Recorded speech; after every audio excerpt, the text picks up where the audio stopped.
السلام علیکم دوستان عزیز، من صدرالدین. امروز ما در شبکه خود درباره سلامتی، درباره من اسبابی که برای سالمی خیلی ضرور و مهم است معلومات میدهیم. این اسباب از نوع نام دارد. از خود اکسید سه را حاصل می‌نماید و فونکسیون بسیار عجیب دارد. یکم درجه برای تازه کردن تمام میوه‌جات و سبزیجاتی که ما برای استعمال روزمره استفاده می‌بریم. این اسباب تمام زهرخانیکات، ماده‌های ضررآوری که در ترکیب آن میوه و سبزیجات هستند و پورگی نصف میکنند. ما بعدا با تجربه این چیز رو برای شما نشان میدهیم.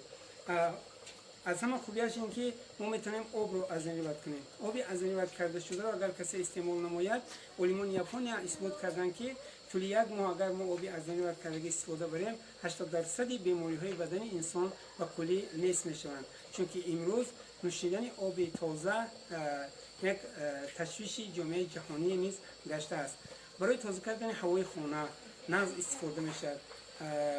یعنی که باید هوای خانه رو خوب طبیعی تازه میکند، به مثلی که در لب بحر باشه یا که بعد بریدن باران که هوای دمیشی تازه حس میکند، عیناً همین حالت رو میدهد. با واسطه از نطر ما میتوانیم که بوی بدی یخدان رو نیز تازه نماییم. حتی گوشتی که بوینا گشته است، اگر با این اسباب استفاده بریم اگر بوی بدی او را گرفته، حتی بعد خوراک پختن گوشت طعمش نیز خیلی خوب میگردد. و از همه مهم امروز که من گوشت مرغ رو نیز مردم ما فراوان استفاده میبرم، اگر با همین اسباب ما چندین مرتبه گذراندیم، شما از این وقت اگر به حد گرمان‌های افلاسی زیادی که در ترکیب گوشت هستند بیرون شده، شما با طور بی ضرر طبیعی میتونید اون رو استفاده برید. ما اینجا با این رقم جمع است، من دقیقش رو زیاد میکنیم. مثلا برای تازه کردن بودرینگ از همین کردن 15 دقیقه شویه. ما اینجا تکمچه یعنی رو که زیر کردیم، اما که از نت ما بیرون شد.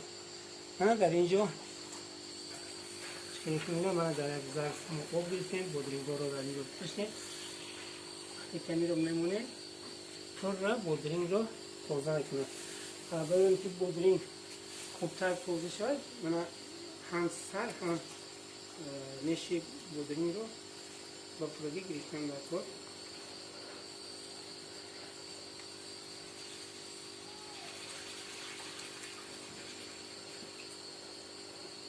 ما برای چی از این وارد میکنیم؟ چون که از بودرینگ بسیار زهرآلودشوی در هر گونه بیماری ها گرفته کنه آدم ها رو میبینیم.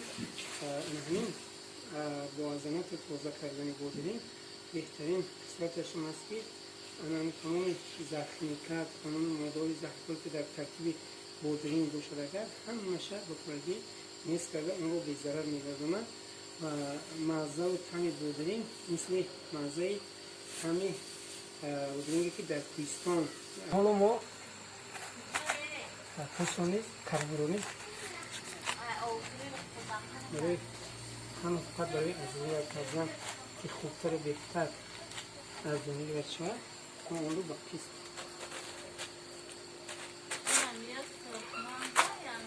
به شکل چون قسمی دو کرده برای خوبی از این رد کرده برای ما باز کامیده رو نیست با همین شکل از این رد میکنیم. فرق نداره با این از نطر ما تمام اون محصولات هایی که میخوایم که کنسرو تور کنیم، حتی میوه‌جات ها مثل شفتال و زردال و اول و پلیش بندک، فرق نداره کدام نمود میوه و سبزیجاتی که ما میخوایم که برای زمستان ذخیره نماییم، حتما از نطر بکنیم. اگر هم طعمش خوب میشد، هم بی ضرر میشود و برای سالمی عائله خیلی مفید هست. الکی محصولات ما برای تیار کردن ذخیره قریب که نیم تیار شد. این رو بعد جوشانیدن و در بانک ها گرفته ما محکم میکنیم.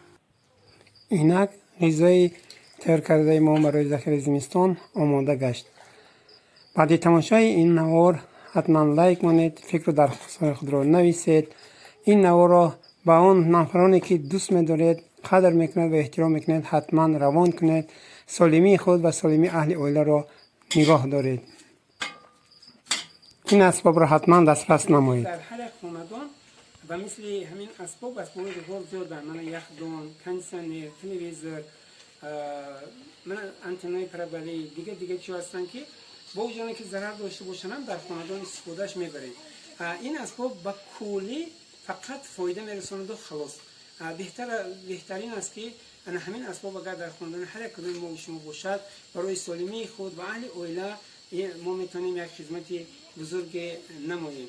چون که این اسباب اگر در خاندانی باشد ما با این اسباب فقط و فقط میتونیم با غذای سالم استفاده بریم، مخصوصا در حالی که موسم ذخیره کردن برای زمستان است یا که موسم فراوانی میوه‌جات سبزیجات است که ما هر روز هر لحظه حتی از میوه‌جات ها و علت‌های درون روی گرفته شدن آدم‌ها رو میبینیم که این از اون است که در وقتی حاصل برای حاصل نقد گرفتن دهقانان از بسیار زهرخیمیکات‌ها استفاده میبرند. از این سبب با ارگانیسم انسان ضرر میرساند و استفاده این اسباب برای بی‌ضرر کردن این میوه‌جات و سبزیجات بهترین است. تمنا دارم که شما هر یک برای سالمی اهل اویله، برای سالمی خودتان از چنین اسباب استفاده میبرید و برای ما برای این مسئله البته رحمت میگوید. تشکر برای دقتتان.